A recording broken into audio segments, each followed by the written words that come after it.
If this is you sitting there, phone in hand, scrolling, waiting, hoping she'll text, maybe even just a hey, but knowing she won't. The silence is crushing, isn't it? It sneaks in at 2 a.m., wraps around your chest like a weight you can't lift. You replay everything, every word, every fight, every stupid little thing you said that made her leave. You wonder, maybe more than you want to admit, did I mess it up? Was it me? Or was she always going to walk away, no matter what? Maybe this feels familiar, that sharp twist in your gut when you see her story pop up smiling, moving on like you never even existed. And yet, somewhere deep down, there's a voice, quiet, stubborn, that tells you she's thinking about you too. She's remembering. She's feeling a piece of what you're feeling, even if she won't show it. And it stings because you know that pain you're holding. She's holding it too, in her own way. It's messy. It's confusing. You've tried to stay busy, tried to tell yourself, move on, but nothing sticks. Nights feel longer, days feel heavier. You catch yourself imagining her, thinking about what she's doing, who she's talking to, if she even misses you. And there's that tiny impossible hope. That one day she'll remember exactly what she lost. That one day she'll feel it. That same empty, knowing hurt you feel right now. You've asked yourself 1,000 times, should I reach out? Should I text first? Or do I let this play out? But what if waiting, really waiting, is the weapon you've been overlooking? The longer she goes without you, the more it sinks in, the more it hurts, and the more she starts to realize. The question is, can you hold yourself back long enough to see what time will really do? Most men, they get this all wrong. They think chasing, calling, begging for attention, that's how you get her back. But look, that's exactly what pushes her further away. I've seen it 100 times. A guy blows up his phone after a fight, texts her 3 times in an hour, leaves voicemails that are half apology, half demand. And what does it do? Nothing. She smiles at her friends, deletes the messages, feels zero pull toward him. He's learned nothing, because he's reacting from panic, not from strength. Here's the truth: absence has power. Time, distance, they're not enemies, they're your tools. Let her go. Give her the space to feel what she's really feeling, to realize what she's missing. I'm not talking about playing games or being cruel. I'm talking about holding your ground, holding yourself. The principle here is simple. The man who can stand steady, who doesn't collapse when she withdraws, is the man who becomes magnetic.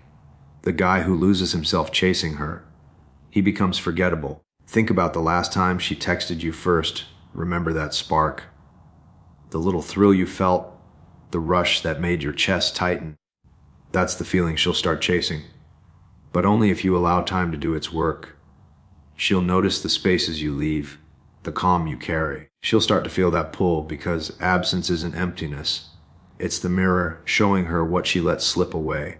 So while most men panic and chase, you breathe, you move forward, you sharpen yourself, you live with purpose. You let her absence highlight your presence.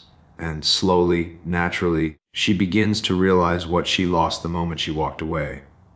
That's how time becomes your ally, and how a man becomes unforgettable. Without saying a word, he's sitting on the edge of the couch, phone face down on the table, staring at the ceiling like it's going to give him answers. The room smells faintly of coffee, burnt at the edges, and he hasn't moved the mug in hours. Maybe it's been hours, maybe it's days. He's not sure anymore. Her laugh, it sneaks in anyway. From the memory, from a song on the radio, from a stupid text he shouldn't have sent weeks ago. He closes his eyes, feels it in his chest. That twist, that hollow, itching twist that reminds him she's gone, and he can't do a thing about it. The thought hits him again. Should he reach out? No, wait, maybe she misses him. Or maybe she's already moved on. No, don't think like that, breathe. Just breathe. But the phone sits there like a trap, like every missed message is a tiny defeat. He remembers the last fight, her eyes, sharp, tired, distant, and that moment, the moment he knew she could walk away and not look back, and she did. And now silence, silence louder than any words could be. He runs his hand through his hair, groans, and remembers the mornings. Coffee together, the warmth of her shoulder brushing his arm, the soft joke she whispered that made him laugh even when nothing felt right. And now there's nothing.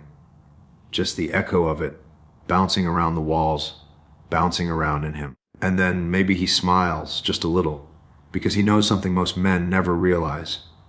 Time, it's not just hers, it's his too. And the longer she goes without him, the more she feels what she lost, the longer she hurts. And he doesn't move the phone, he doesn't chase, he waits, quiet, steady, knowing that absence is a force she can't fight. Most guys think if they just chase harder, text more, call nonstop, she'll come back. That's the first lie. You've felt it, haven't you? That panic in your chest, your thumb hovering over the phone, thinking one more message could fix it. But it never does. You can't manufacture longing. You can't force her to feel what only absence can ignite. She didn't ghost you. You disappeared from yourself. That's the truth. When you stop chasing, when you step back, when you hold your ground, that's when the weight of your presence starts to register. That's when she feels it. Then there's the belief that being needy or anxious is proof of love. Nope. Feeling desperate doesn't show her your heart. It shows her she's got the control. And you shrink, you disappear. I've watched men text nonstop, apologize for every little thing, and think it's love. It isn't. Attention is cheap. Respect is priceless.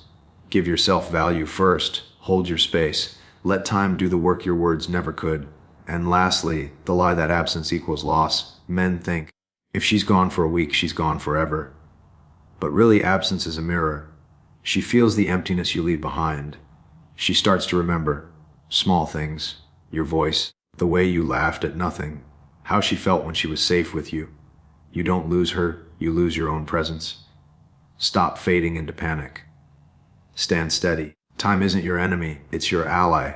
She'll feel it, the pull, the missing piece, long before she admits it.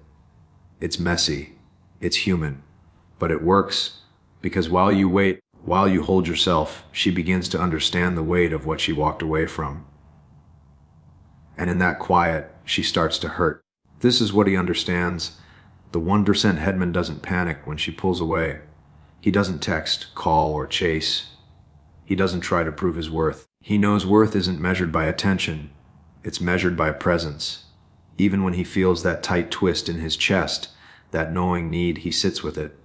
He breathes. He moves. He lives. This is how he leads, with presence, not pressure. Maybe he goes to the gym. Maybe he dives into work. Maybe he takes a walk at sunset just to feel alive. He doesn't pretend he's okay. He's okay because he's anchored in himself. He remembers the nights she smiled at him, but he doesn't dwell. He honors it, lets it fuel him, not trap him. He knows absence isn't emptiness, it's leverage. She feels it before she admits it. She notices the calm, the steady confidence, the life that keeps moving forward without her needing to text or apologize. She starts to miss the weight of his presence, the way it filled the room, the way it made her think twice. The 1% headman isn't controlling. He's undeniable, he's patient, he's steady, he's human. And while most men crumble or beg, he just stands, knowing time will do the work he doesn't have to force. That's power, that's presence. That's a man who leaves a mark without saying a word. He sits on the balcony, city lights flickering like distant stars, and finally exhales. The phone sits untouched on the table. He doesn't reach for it. Not ever. The tight knot in his chest loosens just a little. Maybe it's the wind brushing his face. Maybe it's the quiet. Maybe it's the first time he's actually seen himself in weeks. I am still here, he thinks. I am still me. Not broken, not waiting for her validation, not shrinking to fit someone else's absence. The memory of her comes, sharp, bittersweet, but it no longer drags him under. He remembers who he is when he's whole, strong, alive, human. He feels the pulse in his veins, the ache in his shoulders, the rhythm of his own heartbeat. And he realizes she's missing something now. Not him chasing, not him begging, but the weight of his presence, the part of him that refused to dissolve, that refused to chase, that refused to trade self-worth for fleeting attention. The clarity hits like a low drum in the chest. Absence is not emptiness. Absence is truth. Time isn't punishment. Time is revelation. And for the first time in weeks, maybe months, he smiles, not for her, not because of her, but because he remembers himself. And that is enough. The phone buzzes. He doesn't move. The ache lingers. The memory of her smile, sharp, sudden, cuts deep. But he breathes, feels the weight of his own chest, the pulse in his hands, the life that keeps moving steady, relentless. Time is doing its work, she notices. She feels it. The absence isn't empty. It's a mirror. And finally, he knows he was never waiting for her to see him. She was waiting for him to stop disappearing from himself. And that's the truth a man carries long after silence falls. Your presence is your power. Never give it away.